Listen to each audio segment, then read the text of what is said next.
अब सब्जी कौन काटे? हंसी खुशी अपने घर में रह रही थी। वो बाकी सासू की तरह तेज और चालाक बिल्कुल भी नहीं थी, बल्कि वो तो बेचारी बड़ी ही सीधी सादी थी। पर लीला देवी के सीधेपन का उसकी दोनों बहुएं खूब फायदा उठाती थी। वैसे तो दोनों बहुओं को घर के काम बराबर बांटे हुए थे, पर फिर भी अक्सर वो कामकाज को लेकर लड़ती रहती। सरिता, तुमने रात को फिर से बर्तन धोकर ऐसे ही बाहर छोड़ दिए? अरे ड्रॉअर में क्यों नहीं रख देती? सुबह उठी तो मैंने देखा सारे के सारे बर्तन ऐसे ही रखे हुए हैं। रात को मेहमानों के चक्कर में कितना खाना बना है। आपने तो बस सब्जी बनाई, पर सोचो मैंने कितनी पूड़ियाँ बनाई, और फिर रात के बर्तन भी मुझे ही धोने होते। अब मेहमानों के चक्कर में मेरे ऊपर तो इतना काम पड़ गया ना। मैं भी तो इंसान हूँ, कितनी थक गई कल खड़े खड़े। और आप लगा देती ना बर्तन ड्रावर में, आखिर देरी कितनी लगती है। अरे मुझे सुबह सुबह इनका नाश्ता बनाना था, फिर लंच बनाना था। इनका तो ऑफिस जल्दी का है ना। अब बताओ, पहले ड्रॉअर में बर्तन लगाने बैठ गई तो कब नाश्ता बनेगा और कब लंच बनाऊंगी? अरे बहू, मेरी चाय बन गई क्या?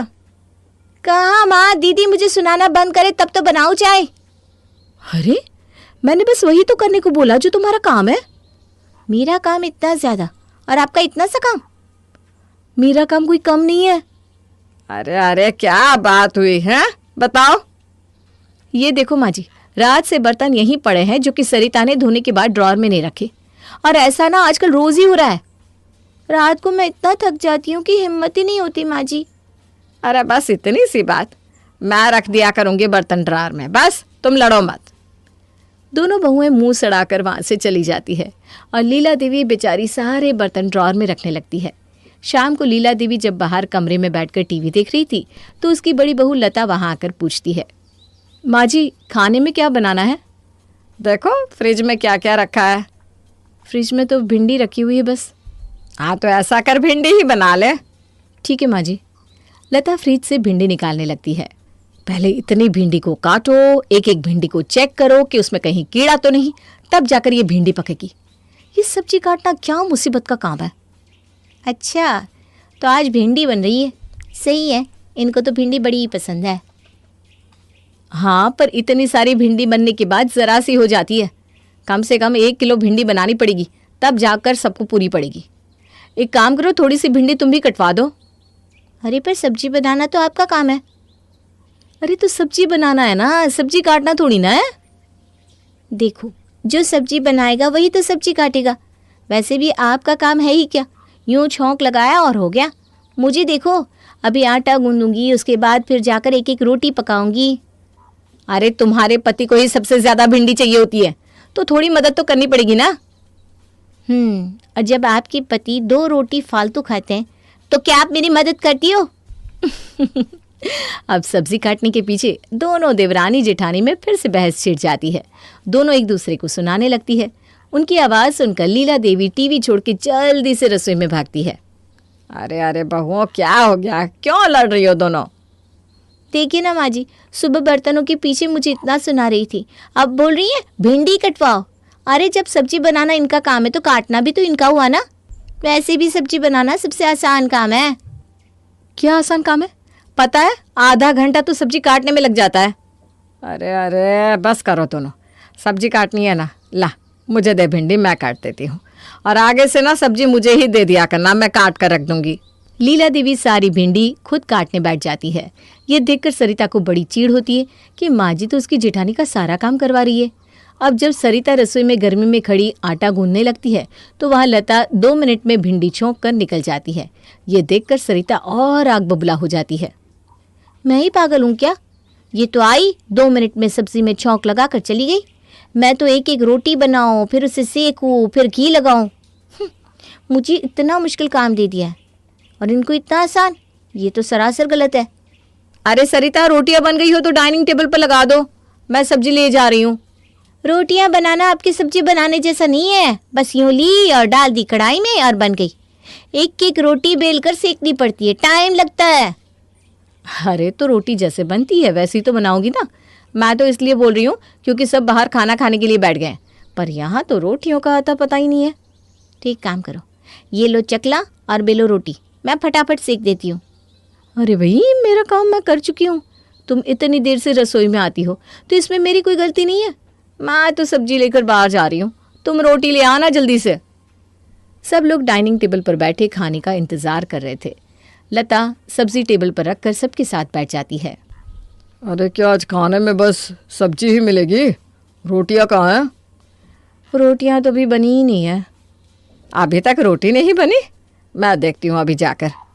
सास उठकर रसोई में जाती है तो देखती है सरिता ने अभी रोटी बनाना शुरू ही किया है। अरे बहू, अभी तक रोटी नहीं बनी? इतनी देर कैसे हो गई? अरे माँ जी, मेरा काम सब्जी बनाने जैसा आसान थोड़ी ना है कि छौंक कर यहाँ वहाँ चल दिए। एक जगह खड़े रहकर एक एक रोटी बनानी पड़ रही है। मैंने अभी दीदी को बोला भी था कि आप रोटी बेल दो और मैं सेक देती हूँ, पर वो कहाँ मेरी कोई मदद करेंगी। अरे कोई ना बहू, मैं तेरी मदद कर देती हूँ। ला, मैं रोटी बेल देती हूँ और तू सेक दे। अब लीला देवी सरिता से बेलन लेकर रोटियां खुद बेलने लगती है। सरिता बस खड़े खड़े रोटियां सेक देती है। उस रात को सबको बड़ी ही देर से खाना नसीब होता है। अब घर की स्थिति ऐसी हो चुकी थी कि अक्सर देवरानी जिठानी में काम के पीछे झगड़े होने लगे हैं। लीला देवी अक्सर उन झगड़ों को निपटाने के चक्कर में खुद ही काम करने लगती है। धीरे धीरे करके लीला देवी के सर पर कब इतना काम पड़ जाता है कि उसे एहसास भी नहीं होता। एक दिन जब लीला देवी छज्जे पर कपड़े सुखा रही थी कि अचानक उसकी बहन घर आ जाती है। लीला, अरे ओ लीला, अरे कोई घर पर है कि नहीं? अरे शांति आई है क्या? मैं बस अभी आई। पर तू है कहाँ? अरे छज्जे पर कपड़े सुखा रही थी। तू बैठ और बता, चाय बनाओ या ठंडा? तू पहले यहाँ बैठ और ये बता, तेरी दोनों बहुएं कहाँ हैं जो तू कपड़े सुखा रही है? अरे कपड़े तो बहू ने ही मशीन में डाले थे, वो तो बस मैंने थोड़ी मदद कर दी। तू भी ना कभी नहीं समझेगी। शांति 2 दिन अपनी बहन के घर ही रुकती है। शाम को जब दोनों बहनें बैठकर चाय के साथ गप्पे मार रही थी तो लीला कहती है, चल मैं ना ज़रा बहू के साथ रोटी बिलवा दूँ, फिर दोनों बहन बैठकर खूब बातें करेंगे। अभी दिन में तुम कपड़े सुखा रही थी, थोड़ी देर पहले सब्जी काट रही थी, उसके बाद तुमने सारे बर्तन ड्रावर में लगाए और फिर किचन की सफाई भी की। अब तुम बोल रही हो कि तुम रोटी बेलने जा रही हो। ये सब आखिर हो क्या रहा है? अरे बहन क्या बताऊँ, मेरी दोनों बहुएं अक्सर इन छोटे छोटे कामों के पीछे लड़ जाती है, तो बस घर में शांति बनी रहे इसीलिए मैं थोड़ी मदद कर देती हूँ। अरे तो दोनों को बराबर बराबर काम बांटते ना, क्या दिक्कत है? कोई लड़ाई झगड़ा होगा ही नहीं। अरे सब बांट रखा है, फिर भी लड़ाई ख़त्म नहीं होती। अगर बड़ी बहू सब्जी बनाती है तो सब्जी काटने पर लड़ाई, छोटी बहू रोटी बनाती है तो रोटी बेलने पर लड़ाई, कोई कपड़े धोता है तो सुखाने की लड़ाई, बर्तन मांज कर उन्हें लगाने की भी लड़ाई। अब कैसे काम बांटूं, इसलिए मैं खुद कर लेती हूँ। ये तो बड़ी ही समस्या है। पर अब क्या कर सकते हैं। खैर चल तू बैठ, मैं अभी आई। लीला देवी रसोई में जाती है पर शांति देवी का दिमाग शांत नहीं रहता। उसे अपनी बहन के साथ जो हो रहा था बिल्कुल अच्छा नहीं लगता और वो दोनों बहुओं को सबक सिखाने का ठान लेती है। बहुत बेवकूफ़ बना लिया इन दोनों ने मेरी बहन को। अब मैं इनको अच्छा सबक सिखाऊंगी। शांति रात को अकेले में अपनी बहन लीला के साथ बैठकर उसे समझाती है कि कैसे उसकी दोनों बहुएं उसे पागल बना रही है। इन दोनों की लड़ाई में तू पीस रही है बस। ये दोनों तुझे पागल बना रही है और तू बन भी रही है। थोड़ी अकल लगा अपनी। अरे पर मैं क्या कर सकती हूँ, हर वक्त दोनों छोटे छोटे कामों पर लड़ना शुरू कर देती हैं। अब कैसे भी लड़ाई खत्म हो यही सोचकर मैं ही बोल देती हूँ कि ये काम मैं कर दूँगी। हाँ तो बहुत कर लिया है तूने काम। अरे ज़िंदगी भर तूने कम काम किया है क्या, जो अब 2 बहुओं के होते हुए भी काम करेगी? ये सब घर के काम करना इनका ही काम है और इनको ही करने पड़ेंगे। अरे तो ये दोनों फिर से लड़ना शुरू कर देंगी, देख। हाँ जैसे चल रहा है ना वैसे ही ठीक है। अरे बहन तू मेरी बात तो सुन। मेरे पास एक बहुत ही बढ़िया आइडिया है जिससे ना ये खुद तुझे आकर बोलेंगी कि माँ जी आप रहने दो, ये काम हम खुद कर लेंगे। अरे ऐसा तो सपने में भी मुमकिन नहीं है। अरे बस तू वैसे वैसे करती जा जैसा मैं तुझे बता रही हूँ। शांति अपनी बहन लीला के कान में कुछ बोलती है। क्या ये आइडिया काम करेगा? अरे बिल्कुल करेगा, तू बस कल से ऐसे ही करना।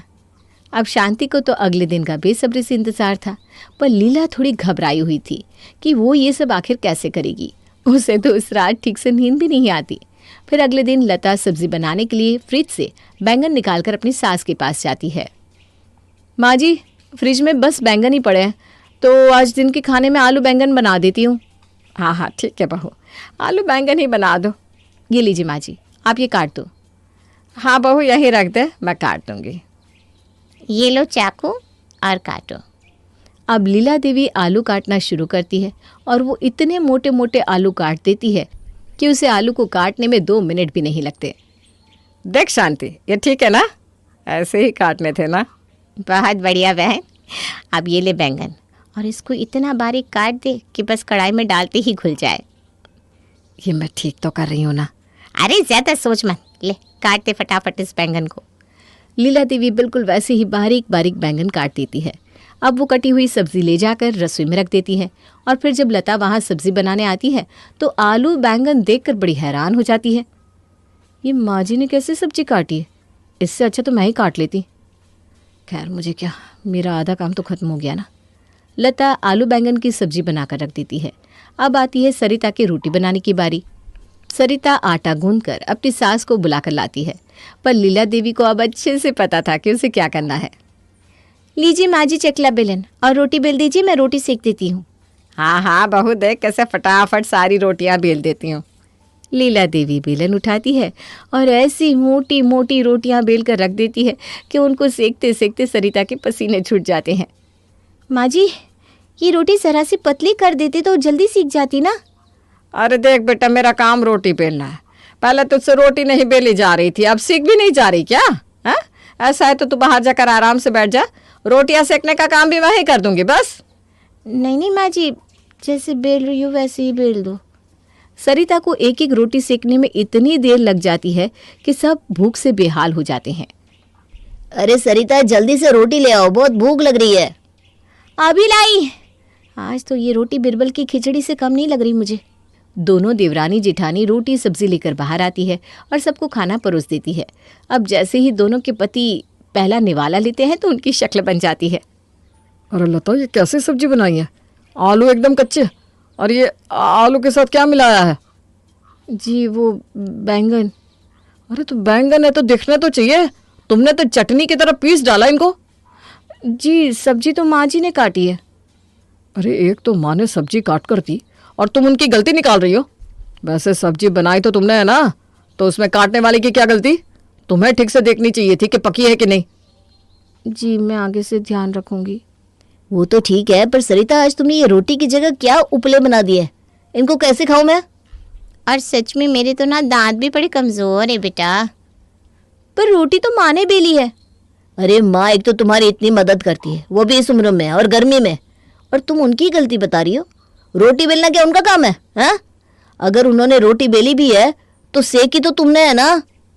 अरे बच्चों, तुम अपनी बेबियों को मत डांटो, इसमें मेरी ही गलती है। मैं कल से ना ठीक से काम करूँगी। ये कैसी बात कर रही हो माँ? इसमें आपकी कोई गलती नहीं है, ये काम इनके हैं, आपके नहीं। दोनों भाई गुस्से में वहाँ से उठकर चले जाते हैं और उनके पीछे पीछे उनकी बीवियाँ भी। देखा, आया ना मज़ा? अब बस तू देखती जा कैसे तेरी दोनों बहुओं को मैं लाइन पर ले आती हूँ। अरे पर अब आगे क्या करना है? अरे अभी सब्र रख, आराम आराम से सब करना है। रात होती है और सरिता बर्तन धोकर निकाल लेती है। अब लीला देवी का काम सारे बर्तन ड्रॉर में रखने का था। वो देखती है कि बर्तनों में सरिता की माँ का दिया हुआ बड़ा ही सुंदर कांच का बॉल रखा है। बस फिर लीला देवी पहले तो कुछ बर्तन अच्छे से ड्रॉर में लगा देती है और वो बॉल को उठाकर नीचे गिरा देती है। आवाज़ सुनकर सरिता दौड़ कर आती है। क्या हुआ माँ जी? अरे बहू, वो मैं बर्तन लगा रही थी ना तो ये गिर गया। हाँ, हे भगवान, ये क्या हो गया? ये तो वही बॉल है जो मेरे भैया पेरिस से ले आए थे। ये इम्पोर्टेड था माँ जी। अरे मैं क्या जानूँ इम्पोर्टेड फिम्पोर्टेड, मैं तो बर्तन रख रही थी और ये मेरे हाथ से छूट गया। माँ जी आप एक काम करो, आप अंदर जाओ, ये सब मैं कर लूँगी। अरे पर बेटा, तुझे और भी तो काम होंगे ना। नहीं माँ जी, मुझे कोई काम नहीं है, आप जाओ, मैं कर लूँगी ये। अच्छा, जैसी तेरी मर्जी। लीला देवी सारी बात अंदर जाकर अपनी बहन को बताती है और दोनों बहनें खूब हंसती हैं। अगले दिन लता हमेशा की तरह ढेर सारा पालक अपनी सास को लाकर थमा देती है। अब लीला देवी भी वो लीला देवी नहीं थी जो चुपचाप उसका काम कर देती। उन्होंने पालक साफ तो किया, पर ऐसा किया कि शांति भी देखती रह गई। माँ जी, पालक काट दिया आपने? हाँ बहू, अच्छे से काट दिया, ले जा और बना दे। माँ जी ये इसमें तो कूड़ा रह गया है? मुझे तो दिखाई नहीं देता ना, अब मुझे क्या पता कि कूड़ा है या पालक। अच्छा ठीक है। लता पालक अंदर लेकर जाती है। माँ जी ने ये कैसा पालक साफ किया है या गंदा? अब अगर मैंने इसे बना दिया और रात को इनके मुंह में कुछ कचरा आ गया तो मैं तो गई काम से। और ये भी तो नहीं बोल सकती कि माँ जी ने साफ करके काटा है। अब मैं एक काम करती हूँ, आलू ही बना लेती हूँ। माँ जी को बोलती हूँ आलू काट देंगी। अरे अरे लता, तो फिर से वही गलती कर रही है। माँ जी से सब्जी कटवाने से अच्छा है कि मैं खुद ही काट लिया करूँ। लता खुद ही आलू काटने लगती है। इतने में वहाँ सरिता आती है और अपनी जेठानी को सब्जी काटते हुए देखकर हंसने लगती है। क्या हुआ दीदी, आज खुद सब्जी काट रही हो? माँ जी ने कैसे आलू बैंगन काटे थे देखा था ना? अगर वो याद नहीं तो पीछे पड़ा पालक जाकर देख लो, पूरा कचरा भरा हुआ है। और माँ जी बोलती है उनको दिखाई नहीं देता कि कचरा है या पालक। भाई मैं तो खुद ही सब्जी काट लिया करूँगी अब से। आप सही बोल रही हो, कल की रोटियां सेकते सेकते मेरी तो हालत ख़राब हो गई और फिर भी ना वो कच्ची रह गई। रात को तो इनके पेट में भी दर्द हो गया था। मैं भी ना अपनी रोटियां खुद ही बेल लूँगी। हाँ सरिता, माँ जी से काम करवाने के चक्कर में हम अपना काम और ज़्यादा बढ़ा रहे हैं। इससे तो अच्छा है कि हम आज ही अपने अपने काम अच्छे से बांट लेते हैं ताकि आगे से कोई लड़ाई ना रहे।